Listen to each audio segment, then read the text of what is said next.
Welcome, everyone. You are watching Direct Line. It is February 26th, 2025. We are almost 2 months down in a 12-month year. Tonight, our special guest is Blanquita Cullum, my old friend from the old NET days, Radio America, co-founder of Voices Against Trafficking.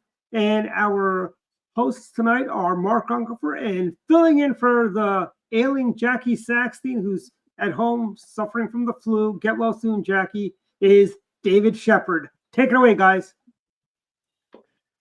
Well, welcome David? to the show. Yep, we lost David. I hate that happens, Mark. I hate that. You know, Blanquita, we would say that was something you said, but last week I was hosting and I had technical problems and we suddenly dropped off. So we cannot hold that. We can't hold that against the host. But welcome to the show. Why don't we just kick off with, can you tell us a little bit about Voices Against Trafficking? Oh, I'd love to, because it actually was kind of, I bumped into it. As you know, I'm a broadcaster for a number of years, and I was doing my radio program out of Chicago called The Hard Question. And I interviewed a very compelling guest, a woman by the name of Andy Berger, who had been a victim of childhood trafficking. In fact, she was trafficked from the age of 6 months, a baby, to the age of 17 years old. And I met her at CPAC in 2020. And she had been represented by someone that really wasn't helping her really grow in her efforts to try to stop human trafficking.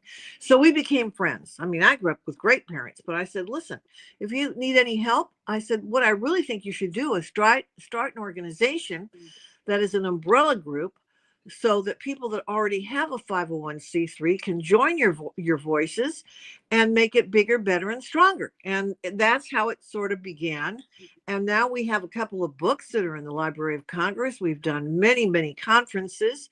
And Andy has really coordinated strong efforts to save many thousands of victims of human trafficking around the world, including across our own borders in Mexico. So I'm very proud of her and our efforts. I work in the aviation area in a part-time basis, and I know that that's been a major focus, is in transportation travel, to do a better job of identifying where there's potential victims. So you're right about what people should be looking for. Well, one of our members, Mark, I'm sorry, I stepped right on top of you and I didn't mean to, but I was so excited about it because are the airline ambassadors. And these are people that work within the airline industry, and many of them are working in the cockpit. Some are working as stewards and stewardesses. I guess that's what they call them now. But they have identified many young children that have been trafficked and saved many, many lives. So the airline ambassadors are great heroes. And I suppose that with the open border being as it's been, I imagine the trafficking has spiked over these last several years.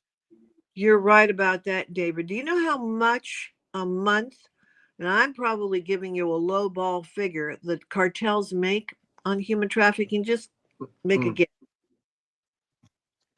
Per person? Overall per month.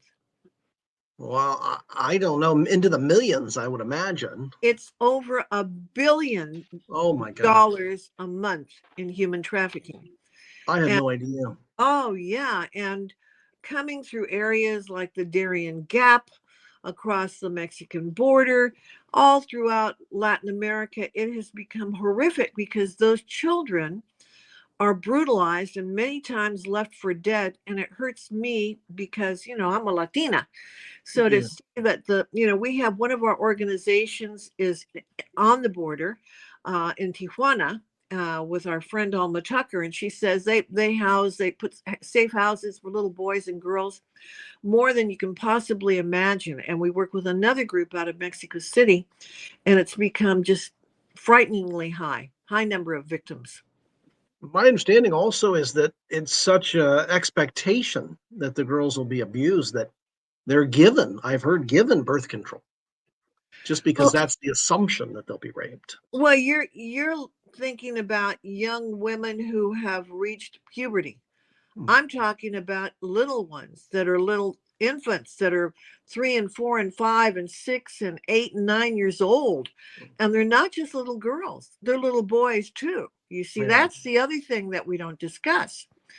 And they're just tossed aside like collateral damage, and it's inhumane, the brutality. So, for that reason, I think we've seen a spike, and for many other reasons, where Latinos are supporting trying to stop the brutality of what's happening at the border, because I think many Americans don't understand really who we are, Latinos. They don't completely understand who we are as a group of people around the world.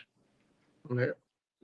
Well, let's talk a little bit about obviously we've kind of backed into talking about the border, but that's been front and center. One of the issues, the top stories in the last month, has been the Trump efforts to change the policy on to encourage people not to come in, to get basically identify people who are coming in and deal with them through the administrative process, and also to expedite the removal of people who've been made subject to order of removal.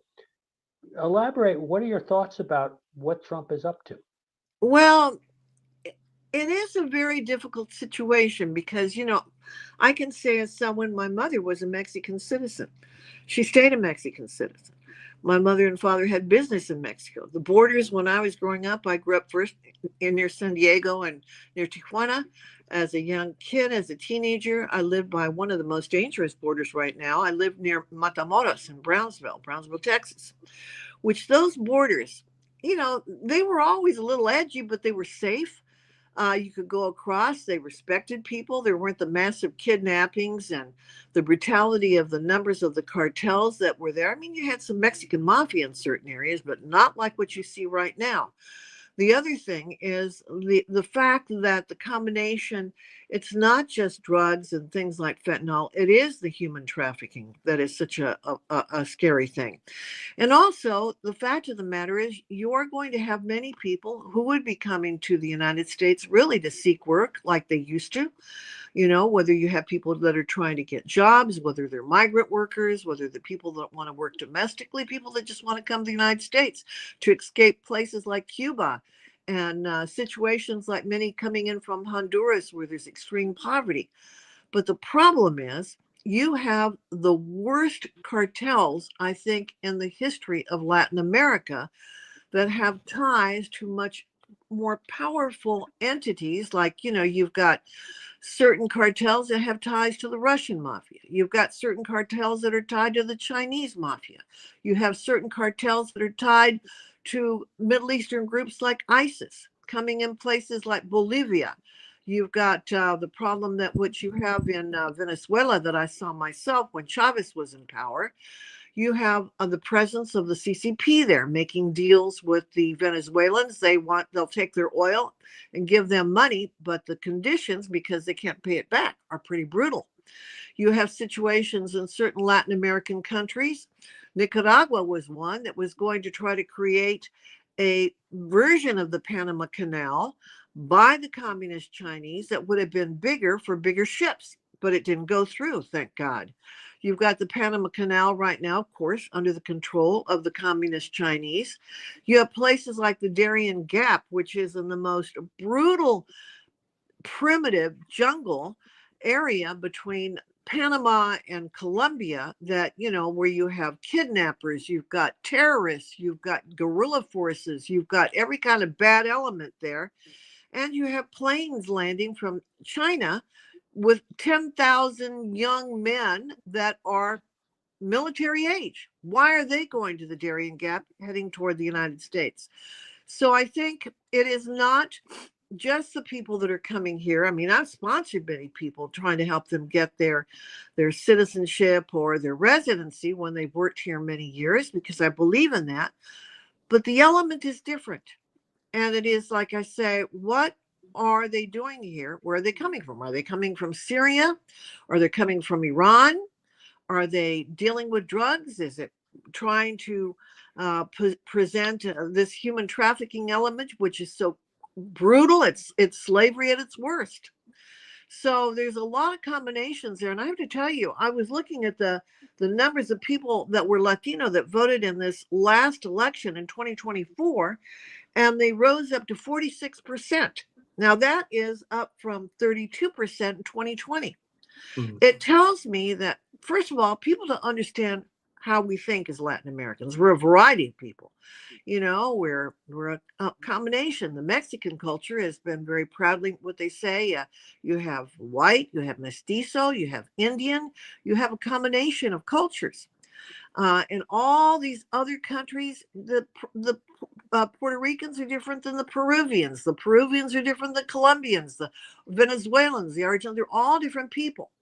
There's an old saying in Spanish that la única diferencia entre nosotros los hispanos es el color de frijoles que comemos. The only difference between us Latins is the color of the beans that we eat. Mhm. But we're a lot different. And one of the great Mexican presidents who was for Mexicans, the Lincoln was Benito Juarez. And he taught the right of individuals to respect that right as peace. And he was the first Indian to take over after the Mexican Revolution and be president. The involvement of the culture there has gotten all mixed up. And it's sad to me because let me put this out to you guys for your consideration. You see, Mexico, like all those other Mexico and Latin American countries, has a lot to offer. They have a lot to put on the table.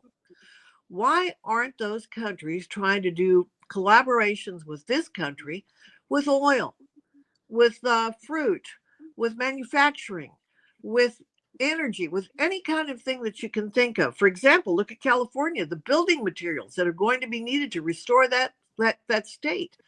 We should be sitting down and trying to preserve the legacy of the nation of Mexico with their own people. Like Cesar Chavez wanted to do things with the migrant workers where they'd work in the United States for a while, but then go back to Mexico.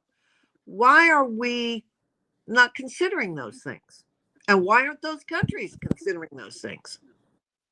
And the other thing is, you touched on the difference in terms of different communities. The other thing about the border is it's changed. It used to be in my time growing up, it was mostly from Mexico that were coming in, but now then it becomes Central Americans coming through the southern Right. border. Now it's all over the world. In fact, at some point, and I find this hard to believe, but they were talking about most people coming in for a certain stretch during the Biden years were from China. Oh, that's what I meant about the Darien Gap. Yeah. That's where they That's were. just weird to me. I just that's a major change. I can understand when they're coming in from places like Honduras is exceptionally poor. Yeah. But and you've had some troubled leadership in Central America. You Well. certainly had the situation in Venezuela where you had Chavez in there. And I witnessed that because I served as a governor overseeing our international broadcasting for 8 years between 2002 and 2008.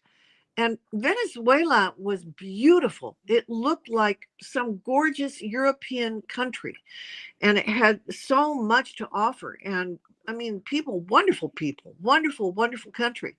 But from the time that Chavez came in to the time of 2008 and after, it was like it was unbelievable. You couldn't get milk for mothers. You couldn't buy regulars. You'd have to go to the black market. They were searching for any way they could to get American dollars. So that corruption caused that gorgeous country that has so many resources to devolve. And it still makes me sick. Yeah, I think Chavez was, not to interrupt, but I think Chavez, my own commentary here, has got to be one of the worst leaders, dictators of my lifetime. I think he destroyed a great wealthy country, which you touched on, the resources and all, and the people that Venezuela is. He died fairly young, but he did enough damage. And then I don't know how Maduro lasted as long as he has. Well, I mean, they were rigged elections, but And they also had the mindset kind of like what happened even with Cuba, and they brought in Cubans to be the military or the police against the Venezuelan people. They were not Venezuelans that were serving as the military against their own people. They were from Cuba. And interestingly enough, a lot of Cuban doctors would come into Venezuela with the idea that they would escape Venezuela to come to the United States. Mm. It's been very interesting. And in fact, I spent time in Colombia and in Peru, in Argentina, in a lot of those countries. One of the saddest thing was seeing what happened to Venezuela. Really Yeah. sad. Or bad. So one of the things I noticed that you had written about, just to change the subject a little bit, you had some thoughts about the rebuilding effort in California. And I think at one point you suggested that they needed a change in leadership, a change in the governorship that should happen before the election in I guess it's now next year. Um, could you elaborate a little bit about what your thinking is about Gavin Newsom and what needs to be done in California? Well, I really don't know that. I mean, California's in trouble. Okay. They're really in serious trouble. I grew up in California before I moved to Texas. And, there were some wonderful governors, regardless of which side of the aisle they were on, that cared about the people of California. The education in California was premier. Now the California education is down in the tank. You looked at places like Los Angeles, Newport, Sacramento. You get San Francisco was one of the gorgeous cities in the world. Right. And now you think about the numbers of homeless and, theft and robberies. The education system is in the tank. Really, I think for the people in San Diego and Los Angeles and throughout California, they're going to have to get their act together and vote for someone that's going to think about them. Right now the governor's got a sign in the front of his desk that says, "After me, you come first." In other words, he's not thinking about them. For him, he loved to be, he's slicking his hair back thinking he looks good and he might end up being president. And it's frightening to think that he's so shallow. What happened in Los Angeles, for those of us that remember the beautiful buildings, think about the architecture alone. If you're not just thinking about the terrible plight with the situation with the insurance companies and these people that are so devastated they can't afford to rebuild it, but you think about what was lost even architecturally, all those beautiful Spanish style homes, the Frank Lloyd Wright homes, some of the homes that were built by architects like Kessling, who were well known in California. Beautiful things, beautiful artistic architecture that's lost because you think it's going to get rebuilt like that again to the glory days of what it was? I heard that Go ahead. I heard I'm sorry. Will Rogers' house was burned. Right. Remember Will Rogers? I was concerned because no one mentioned this. I didn't find it anywhere in the story, but Ronald Reagan lived in Pacific Palisades before he became president. And I just worried about I didn't hear anything, so I assume it survived. And of course, his library's out that way. Right. So, and at one fire, I don't know how many years ago, but it was somewhat threatened, they said, but they beat off a fire. But there was fire in Simi Valley or near where the Reagan Library is. So I was worried about that. Well, that's California. Yeah. It's the land of earthquakes and fires.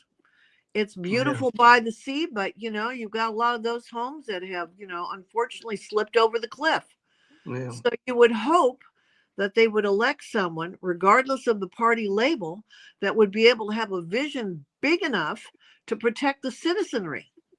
I mean, you wouldn't want to have it in your legacy that while you were the governor of California, Los Angeles, that part of Southern California was destroyed. It's beyond tragic. Because the billionaires and the millionaires will find some way to be able to rebuild. But think about it. A lot of those people have homes that they've had for 50 years or 60 years in their family that maybe they were purchased a long time ago for $50,000 and now they're worth $5 million. You think they're going to be able to rebuild in that way? They're lucky that they can get a roof over their head. And the idea that they are living you're humiliated. You're humiliated because your dreams have been taken away. Your memories have been taken away. Your photos, your little tchotchkes that remind you of times that you were growing up or your kids were growing up. You can't replace those. And people just basically, look at it. Well, that's California. It's a lot of disrespect. And actually, I can't believe that Newsom and the mayor were not immediately recalled. Shame on them. Yeah, well, they may end up paying a price at some point, if Newsom has presidential ambitions. But the That ain't mayor, if the mayor runs again, I don't think she could win. I wouldn't think her. So I think she'll eventually pay a price. But yeah, it is a sad situation. well, the craziness of political glory.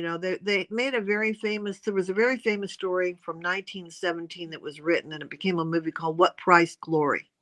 Hmm. But I would change it around really now. The question is, what price glory? You want to become a governor? You want to become a mayor? You want to become someone in political power? What price are you willing to pay for that glory? And what does glory mean to you? Does it mean that you become famous, you live in a beautiful home, you have influence over thousands of people, you make decisions? What accountability should you have for that quote unquote glory?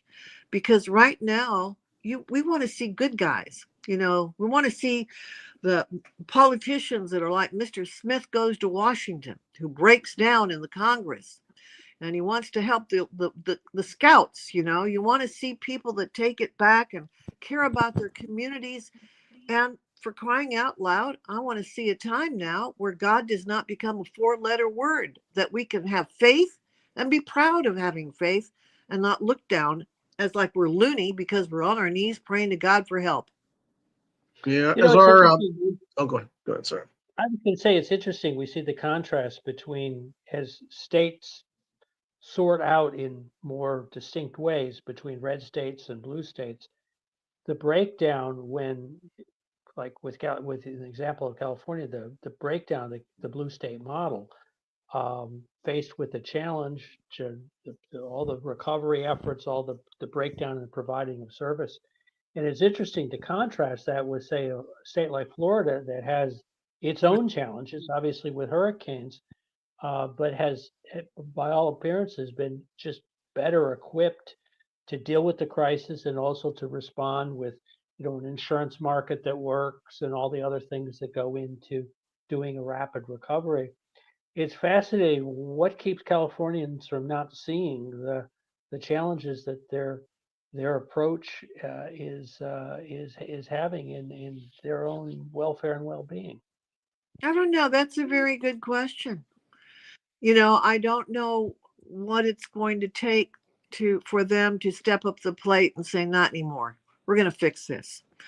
Because really, it's about getting back to the basics of what is fundamentally the reason that you think someone would go into politics, is to make a difference for good. There you are in Hollywood right now. We're going to be having the Academy Awards right now. We're all going to be lectured by a lot of people that are going to tell us how to live our lives and run our stores. Well, most of those actors don't even make movies we want to go pay and see. Mm-hmm.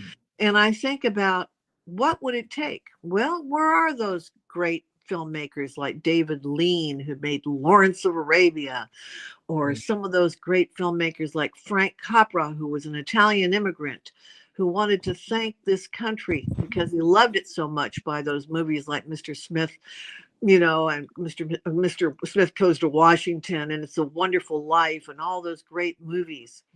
What's it going to take to bring that back? Well, I guess it starts with one person. Now, Mr. Trump is interesting because, what he has in common with Ronald Reagan, and you're going to think this is really a weird comparison, but let me take you there. Ronald Reagan was groomed by Washington. He had political aspirations for many years, but he knew how to be a president. He dressed like a president. He spoke like a president. He wanted to be a president. Now, Trump, you know who he is? He's the reality president. He's the guy that came up at a time where he was the king of reality television. He was groomed by reality TV. He didn't have any fear of saying to somebody he didn't make it, "You're fired." Well, the audience was not quite the same audience that was watching movies by Ronald Reagan. They liked that somebody said they were fired. Well, right now, this is what he's doing in the federal government. Unfortunately, he may be going at it in a way that may not be palatable. It may be necessary, but unfortunately, he may really, maybe some of his people should reflect on a technique that might be more consistent with the way that Ronald Reagan might have done it. That would be more for the American people to really kind of get it, even though it's very necessary. Well, you're right. There's a huge style difference between the two. We remember the Reagan who, felt our pain, who was able to communicate in a much more upbeat, positive way. It's hard for me to imagine Reagan ever being quite as coarse or as No, in he your was face blind. Mhm. in your face as Trump is. I mean, on the other hand, there's certainly having lived in New York a while, there's very much a New York component to the way Trump communicates. Yeah. I think there has to be some kindness that comes back to the country. We have to be kinder to each other, a little more respectful for each other. I realize things have to get done. He's made promises and he's going to implement them and get them done. But, I was watching a YouTube documentary about John F. Kennedy. And what was charming about John F. Kennedy and gave a lot of people hope at that time is that he took this country at a time and kind of broke through. He was young. What was he, 43? It seemed old for a lot of people at the time. But he said things, some people ask why. And I say, why not?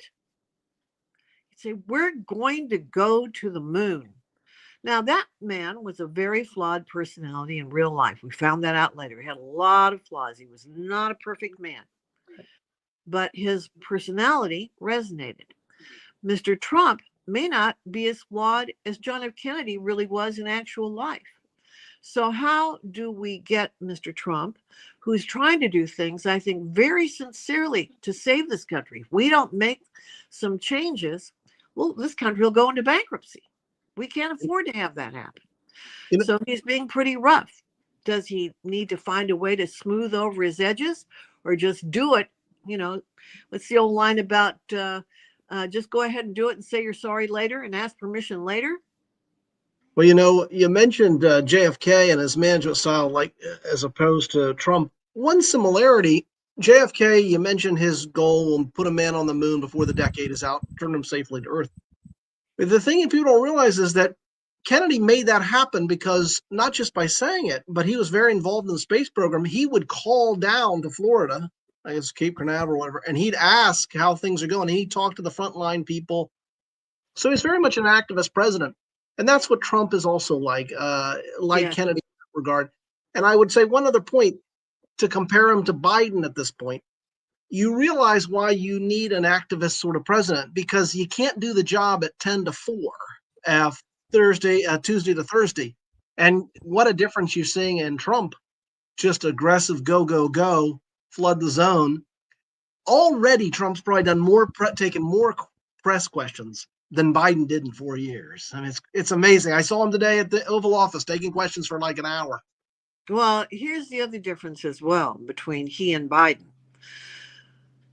You had Zelensky, who's going to sign the deal. He's going to come and he's going to kiss the ring.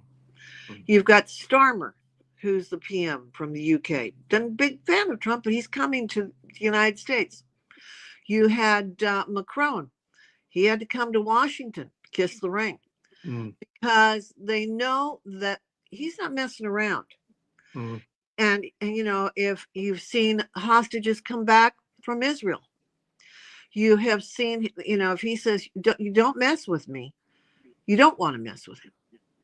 And even if they don't like him, they know he's serious and they have to respect that. Yeah. So I don't know how it's all going to play out. In some ways, I wish it could be more refined, but it has to get fixed. Yeah, that's true. Dave is a political novelist, and so one of my complaints about political novels is frequently I kind of, oh, that's just not realistic. That couldn't possibly happen in real life. And I say that as a prep or as a wind up to talk about Elon Musk, because if you wrote about well, a new president's elected and he turns to the richest man in the world and he has him go through and do all the things that Elon Musk is doing with Doge. I would have told Dave if he had written that that's just completely unrealistic. That no president would allow that to happen, and yet it's what's going on. So, Blanquita, what are your thoughts about the sort of Musk effect in the government? Well, it's interesting because now you got businessmen trying to fix it, Wow. and maybe we need businessmen to come in there and clean it up Wow. and reset it. The thing of it is, my only recommendation is don't go in there, put all the people that they're trying to label as not worthy. Many of them are worthy. I don't know if you've ever worked in the federal government. I have. Some are not good. They should be kicked out, but a lot of people are very, very good people. Again, it goes back to the issue of respect. How to be able to be tough, but still respectful. Because after it's over, you don't want to have so much resentment because people's lives are completely destroyed and their images were completely beaten up.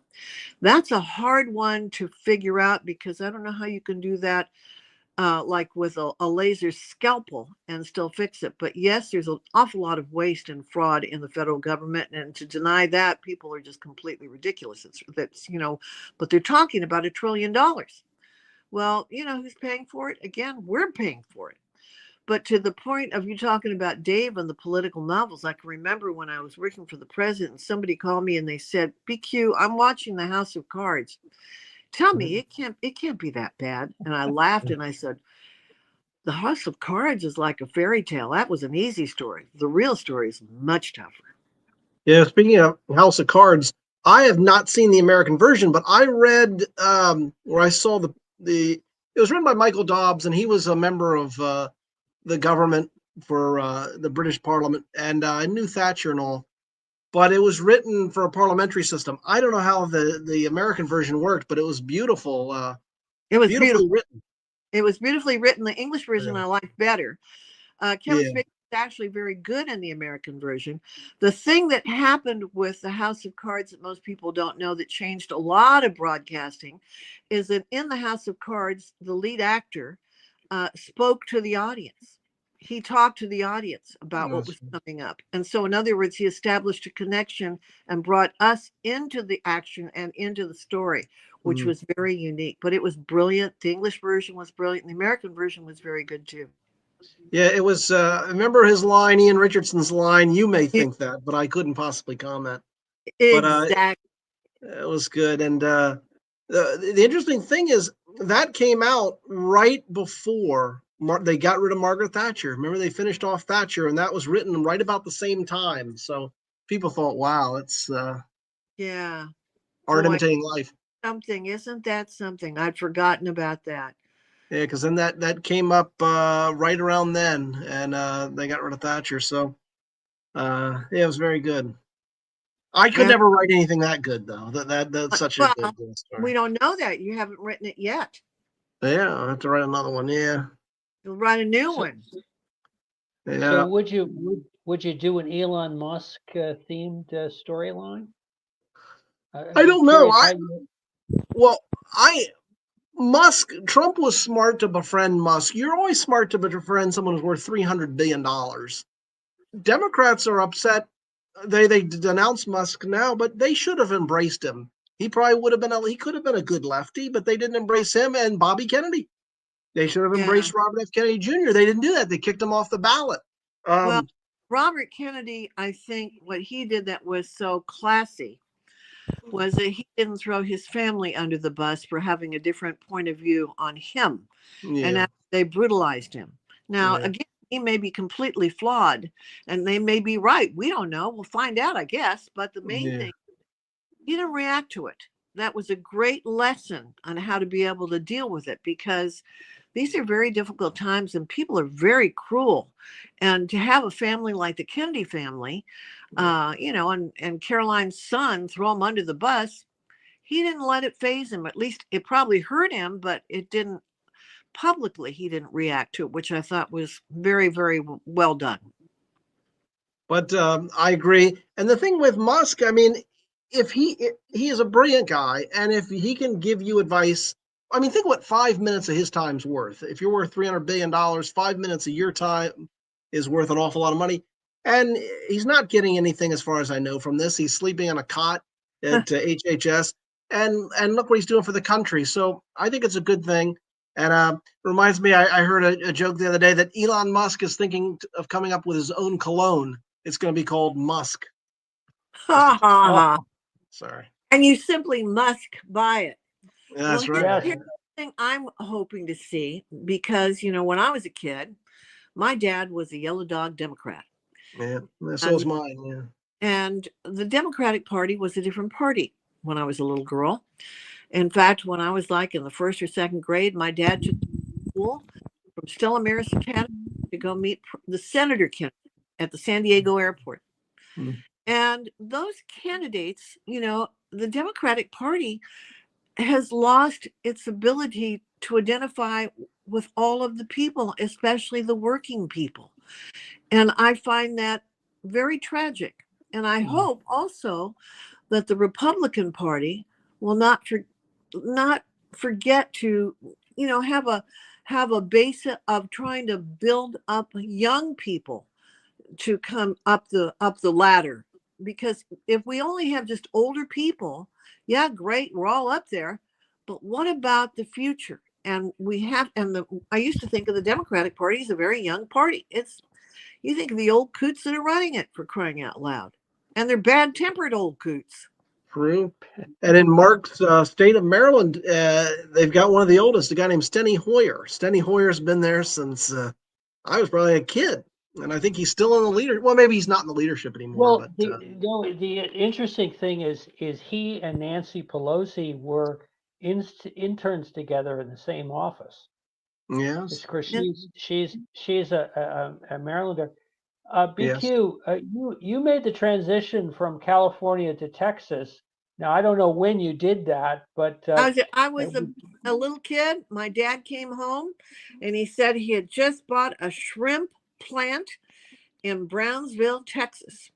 And I went to Via Maria, and I was in my classes, and I thought, why am I not doing well in these? Because the teachers were teaching in Spanish. So that's how I learned Spanish really well. All right, good. So si hablas muy bien. All right.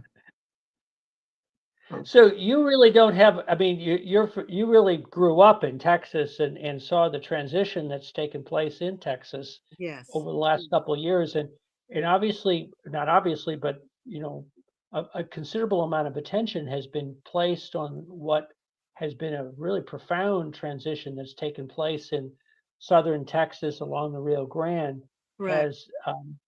as Hispanic voters have shifted in very dramatic numbers in the last couple of years. Did you see that coming? Well, when I was a kid, I wouldn't have seen it because, and I went across the border all the time. And No, I mean, obviously, it's been a more recent phenomenon. I'm telling you, I am a member of the Texas Border Coalition, so I have been following it very closely. And even members of the Democratic Party can't avoid dealing with it. Like you have one member of Congress, Guerra, who's had to, basically stand up for his constituency.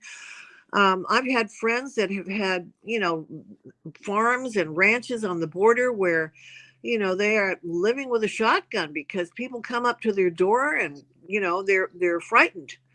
And at one point, they would just be able to tell them where they could go get a bus that would take them to the airport to fly them to Houston. But a lot of that's changing. Tom Homan's going to try to make it stricter. But, I have to tell people that the borders were wonderful. They were fun. You would go there, you go shopping, you could go to church, you could have parties. You could, there were certain places you had to be careful, even in Tijuana, where they were a little rougher. But you could go to the racetrack. You could go to nightclubs, and people had a great time. My grandmother lived in Mexico. I would go there. I still have a lot of relatives in Mexico, but it's gotten so that the ones that live here are afraid to go back. They are afraid to visit because of the danger. Mm. Yeah, I'd always be frightened to go, and they don't let me back in. So if I go to Mexico, but Mexico was great. Mexico City, wonderful. Acapulco, great. Cancun, Guanajuato. I mean, all these fabulous places. And the Mexican people are magnificent people. But the people that we're forced to deal with, who are corrupt, and these cartels that are so dangerous, they're evil. And we have to fight them. Yeah, and I just wonder how much control the Mexican government has over the cartels. You Well, wonder about the, some I don't people know. suggest that some of the Mexican government is involved with the cartels. I think we'll Yeah, figure that one out. yeah. Well, they've got a new leader, and Scheinbaum, I guess, is their name. So Very progressively left. it's interesting that I understand Mexico is a very diverse country, but apparently there's a Jewish community in Mexico, and hence Scheinbaum comes from that. So Well, the interesting thing about Mexico is, there was a separation in church and state where you couldn't say that you were a Catholic. You didn't see the priests wearing collars. You didn't see the nuns wearing their habits. In fact, you could tell it was a Mexican nun if they were wearing a dark green sweater and a long green skirt. Interesting, in a country that has the Virgin of Guadalupe as their most important symbol. I mean, when you think about that, Our Lady was in Mexico City. And you can't really say you're a Catholic, but part of being a Mexican president used to be, I don't know if it's still the same, you had to be a Mason. I didn't know. So the whole country is interesting and complicated. It has a tremendous history in the arts, how it's evolved from the period of its colonial times and the Mexican Revolution and Pancho Villa and Venustiano Carranza, all of that. In fact, I had a great grandfather that was a Villista. So, I mean, the stories and the legends and the artists, whether it was Diego Rivera, Orozco, Frida Kahlo, all those great things. The other thing about Mexico that you used to see was they had a great film industry, and the same would have almost like a competition between, the Argentinians and the Colombians and all those people that made movies. Mexico was the foremost, and the Mexican television shows that came out every week. I know a lot of the people that may be watching and who are a little older will remember programs like Siempre en Domingo, wonderful programs. Yeah, they were like Ed Sullivan. But those shows are gone now, and they had wonderful comics and singers and dancers. In San Antonio, what they've done, which is so great, a very dear friend of mine, she's now deceased, her name was Belle San Miguel, and she started the Mariachi Campanas de America. She taught groups, every high school group around the country, to get mariachi groups in high schools. And it was really fun. Mexico has been a wonderful, great country. I hope it continues to bring back some of its legacy and be willing to work with us in a number of ways to promote its country and us to work better with them. I hope that gets resolved. Yeah, it's a big, powerful country. So it's a great thought. We're at the end of the show coming up, but we wanted to give everybody, first of all, we wanted to give a shout out to our favorite restaurant up in Baltimore County, Masoni's. And I know we've got a event coming up later in March with a number of people up at Masoni's. But BQ, I wanted to give you an opportunity to kind of give a shout out to what you're working on and the stuff that you want to promote. Well, I want everybody to go to NTD on the Epic Times television and watch our great program called International Roundtable. And it's every week. And we've got a great show coming up. We're going to be talking about a lot of stuff that's going on in the White House. And also, if you are so inclined, go to voicesagainsttrafficking.com. Become a member. Help us to fight that insidious evil of human trafficking, 21st century slavery. You can make a difference.